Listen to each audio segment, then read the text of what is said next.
Hey, it's me, PB&J Sandwich. I'll be talking about Henry's Carnies today. If you haven't seen the first video about, how the story kind of starts, I would recommend go seeing part 1. Today I'm just going to be talking about the characters mostly. But first, I want to give background information about the world. So there's 3 different types of races: illusionists, tri-eyes, and humans. So, illusionists use magic that can cast illusion spells. The illusion spells can affect people to a certain extent. In simple words, they are just tricks to the human eye, such as they cannot permanently affect a person, which means it'll wear off at some point. Tri-eyes, they have the ability to see the future with their third eye. And humans. You know what humans are. You're a human, right? Right? You're a human? Okay, cool. So yeah, that's just my little background information about the world. So let's just move on to the actual story. I'm gonna start with Darlena because she's the first clown to be in the circus, and she's also a good assistant to Henry. So Darlena does balancing acts. She does ribbon dancing as well, but she's most iconic for her ribbon dancing. She quite enjoys doing the balancing acts and ribbon dancing. I think she's more passionate about ribbon dancing though. Darlena's personality would be kind of described as very motherly, but then also she kind of is independent to herself. She's very kind too, I would believe, because she cares for everyone at the circus, even Fizz, which she kind of doesn't like at first but soon warms up. She's very helpful. She likes to help direct performances, especially with Henry. She finds that pretty enjoyable. And when I mean helpful, I mean making sure the circus runs smoothly or the performances run smoothly. Now I'm going to talk about how Henry found Darlena. So Henry was casually riding into a new town, and he happened to find Darlena at a park. She was laying under a giant tree, and Henry happened just to go walk over there. He was curious. She had this giant coat that covered her arm and this giant hat that covered the majority of her face. And so Henry went over there. He was like, "Hey, I'm Henry, and who are you?" And she was like, "I am Beverly."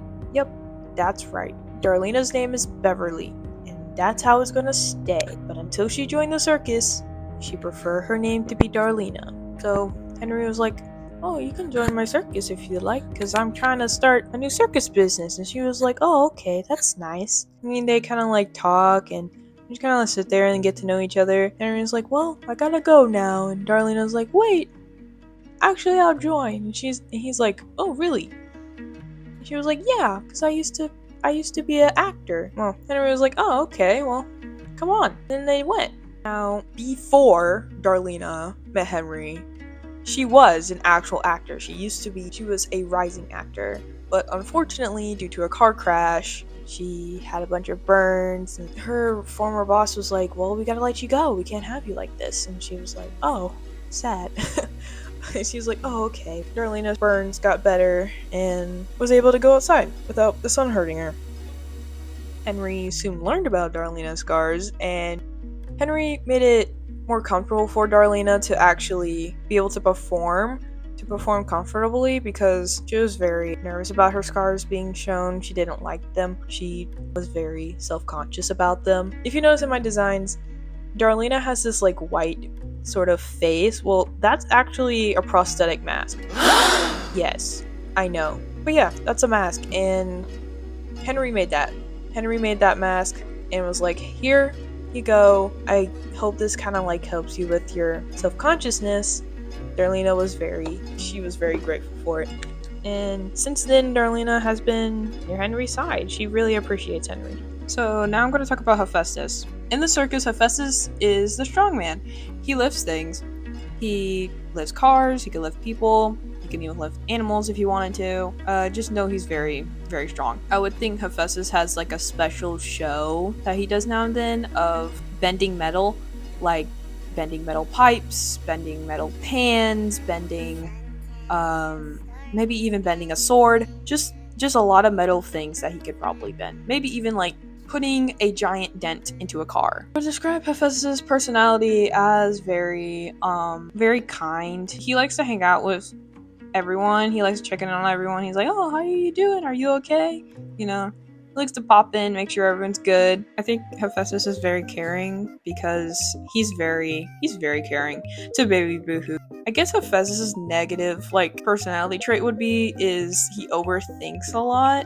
And when I mean overthink, I mean oh my gosh, was I not doing good enough for the show to where everyone enjoyed it? Because sometimes I don't know, I guess sometimes when he performs he thinks he's not doing good even though he does fantastic, he's doing great, but he sometimes thinks he doesn't do great. Sometimes he doesn't feel strong enough. But I think Hephaestus is very encouraging of others too, because throughout his show he kind of gives the lesson of anyone can be strong if they put their mind to it. So Henry found Hephaestus at a bar. Yep, that's right. Hephaestus was at a bar. And guess what? Hephaestus' real name is Clifford. Yeah, it's Clifford. His real name is Clifford. And so, I don't know what Henry was doing at a bar, but he was just there, bro. He just pops up. I swear, Henry just pops up out of nowhere. He saw Hephaestus and he was like, oh, what are you doing here, man? And he was like, I don't know, I'm just sad, so I came here. Through Hephaestus' life, he had a pretty good life, I would say. I think he was just very lonely in his life. He was not happy. He had a well-paying job, but he wasn't satisfied with the life he had. He doesn't have any relationships with anyone. His family doesn't really care much about him, so he just feels lonely. And I think one day he just had a moment and it was like, I'm just gonna stop. I'm just gonna go to a bar and just waste away. And that's what he's doing there. He's just wasting away. And I think Henry could have sensed that.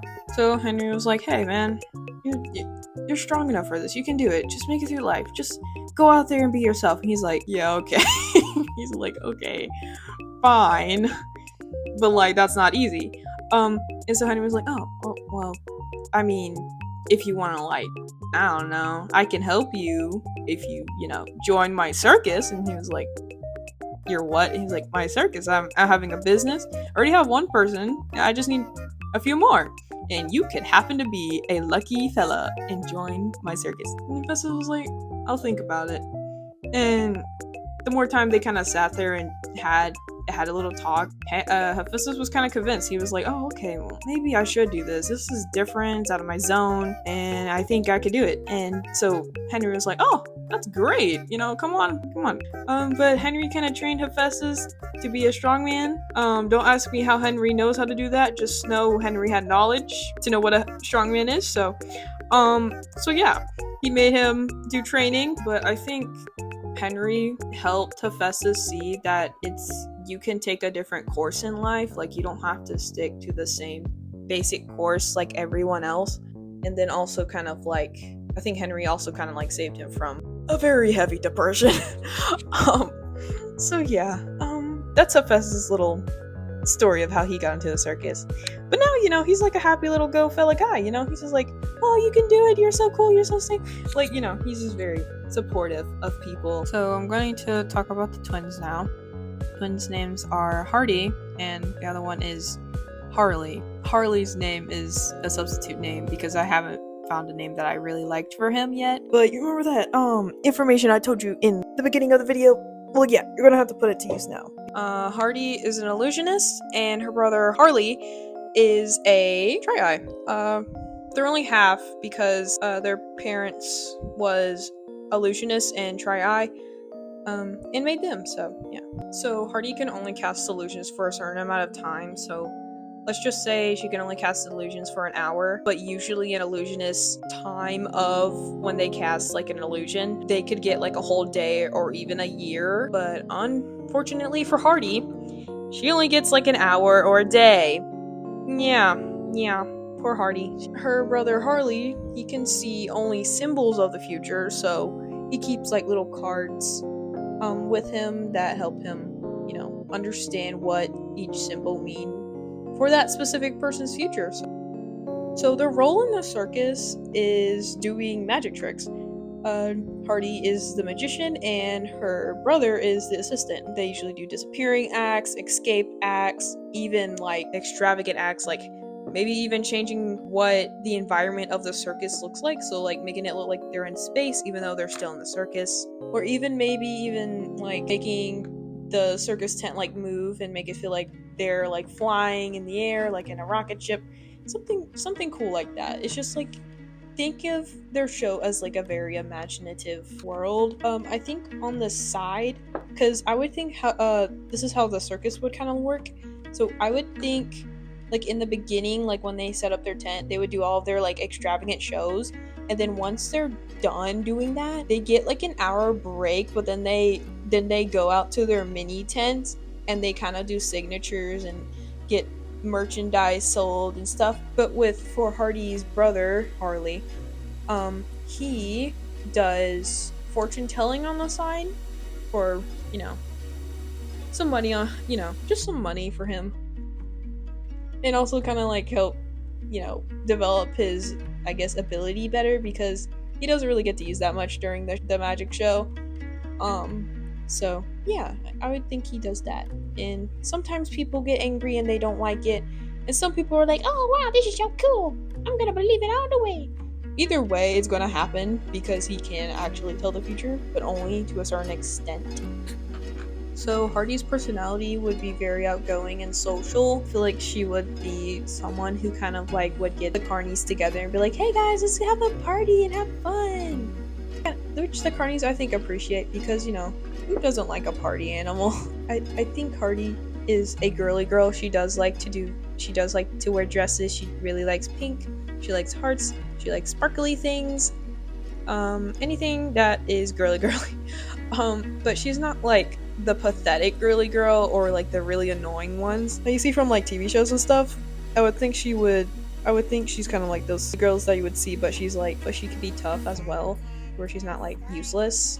Like, she will pull her weight. She's not gonna be like, I broke a nail and I can't lift up this box, so I'm going to like sit down somewhere and not do anything. No, she's like, I broke my nail, I'm gonna go still pick up this crate and help out. So Hardy's brother Harley, he is not very social, but he is very much an introvert, and he kind of like keeps to himself. If you ever to like try to befriend him, it would only be through his interests, because I feel like you would have a hard time befriending him, just because he's very distant with people, and he won't be buddy with you on like day one. You're gonna have to like take multiple. There's gonna be some work to actually befriend this guy. Okay, he's very particular in his friends, I guess. I think he does fashion designing for the Carnies, because I feel like he designed majority of the Carnies clothes, besides Darlena, because Henry designed Darlena's mask.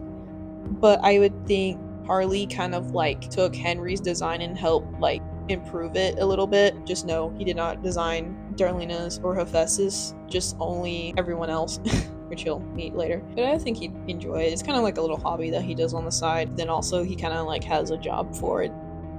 Alright, now I'm going to be talking about Sebastian and Snickers. Sebastian and Snickers' role within the circus is doing a comedy show. I would think both of them would tell jokes, or one of them would be like doing like a cut scene of something, and then they would like do something really funny. I would think during the after shows, people would get to do a Q&A of Sebastian and Snickers. So kind of think of Sebastian and Snickers' personality types as the listener and the yapper. Sebastian is the listener and Snickers is the yapper. So yeah, that's kind of like how I think of it. I can't really describe like what words fit them well.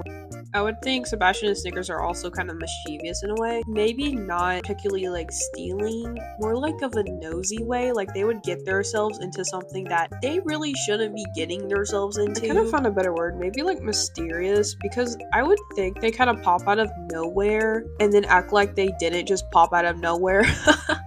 Like acting like so normal that they just appeared there. Alright, so I'm going to be talking about how Henry found Sebastian and Snickers. So I'll give you a little background information on what Sebastian and Snickers are. Sebastian was experimented on as a baby and grew up in a secret laboratory. And don't forget Snickers. He's also a part of Sebastian. So, but it was a very scary place because the scientists weren't really nice to them. Like, they didn't treat them like carefully. They treated them very aggressively and had really good conditions for the different experiments in there. I would say Sebastian and Snickers were the most successful experiments in that company, I guess. Laboratory, maybe. They kind of valued Sebastian and Snickers very highly, so they made sure to like keep it secure to where they don't leave ever. But Sebastian, like, he grows, and so does Snickers, and they both kind of thought like, I kind of hate this place, let's leave. And Snickers was like, yeah, okay, let's get out of here. Oh my gosh. I didn't address Snickers like voice, but I'll talk about it later. We're off topic. So they escaped, and that vent led to the outside, which was guarded by a bunch of guard dogs and night guards. Well, Snickers probably ate the guards when they were escaping, because Snickers has a pretty big mouth. And I don't know if any of y'all notice, but like, ever notice Snickers' little stitch near his mouth? Well, that can unravel and become even bigger. Since the place is secret, it's like in the middle of like nowhere. And I would think the middle of nowhere would be a giant desert. I would think that's what a middle of nowhere would be. So it'd be very deserty. And guess what? Henry was riding through the middle of the nowhere, okay? He happened to stop near a pond, which is where Sebastian and Snickers was at. So he kind of stopped there for the night, near the little pond, and was like, oh, okay, we need to get some water, we need to take care of the family, and try to find more people, because I don't know why, but I have the thought of like my people in my story having wagons as a transportation, and I like it, so I'm going to keep it. Imagine Henry on a little wagon with Darlena, Hephaestus, and the twins. He finds Sebastian and Snickers near the water, asks the anonymous figure if they're okay, because Henry's like, and the figure doesn't really say anything, which is Sebastian and Snickers. They don't really say anything because, they don't really like humans. They've been experimented on, needles, everything, horrible blood tests and everything. And Henry just kind of had this weird idea. He was like, maybe if I give them like food, they'll maybe approach me. And so that's what Henry did. Henry went in the back of his like little wagon and got his little cotton candy machine and made some and gave it to Sebastian. You want this? And he was like, yeah, I want that. And so he ate it. And Snickers also ate it. He's hungry too. And I think that also kind of started Sebastian's love of cotton candy. And maybe that's why Sebastian really liked cotton candy, because it reminds him of Henry in that moment of being accepted into the circus. Now, obviously, Henry asked and did the whole thing where he's like, you can join my circus and be part of the family, and I'll grant you protection and etc. And, Sebastian Snickers was like, okay, we'll go with it. Is their trust damaged with humans? Maybe. I think Henry kind of made it to where like, oh, not all humans are bad, but not all humans are good either. So he could be a little weary of humans. Like, he was pretty weary of Darlena, Hephaestus, and I guess the twins, but they weren't they're not really human, I guess. Wait. I forgot to tell you their names. Their name is Subject 104. Yep, they didn't even have a name in the laboratory. Last but not least, we'll have Baby Boohoo. Baby Boohoo's role is sharpshooting. She also does knife throwing, but her main show is sharpshooting, because her performance is pretty popular, I would say. So supposedly through the show she's a mime, so technically she shouldn't really talk, but she can make noises. So I'm going to talk about Baby Boohoo's backstory. So we're going to start... Okay, so Henry was simply in a little town, and it had a little orphanage there, and Henry happened to eat right next to it, happened to eat in a cafe right next to it, and that's where he met Baby Boohoo. And guess what Baby Boohoo's name is? Michelle. Yeah, that's right. Her name's Michelle. Baby Boohoo kind of went up to Henry and she was like, hey, mister. Baby Boohoo was like, hey, mister, can I have that sandwich? And Henry was like, yeah, you can have half of this sandwich. And they have like a nice little conversation, and then like Henry gets to know about Baby Boohoo, and then also gets to know how kind of like dangerous she is, because she kind of like has the curiosity of weapons, like pocket knives. That's the only, like, I guess, weapons that she's seen before. But I would think Baby Boohoo likes to pickpocket the ladies who take care of her in the orphanage, and one of the ladies happened to have like a pocket knife, and she uses that to like unlock the doors and get out. I know, she's a pretty smart cookie. I mean, you gotta watch out for her. She could be some master criminal someday. And after they got done with their lunch, Henry went straight to the orphanage and was like, I want this child.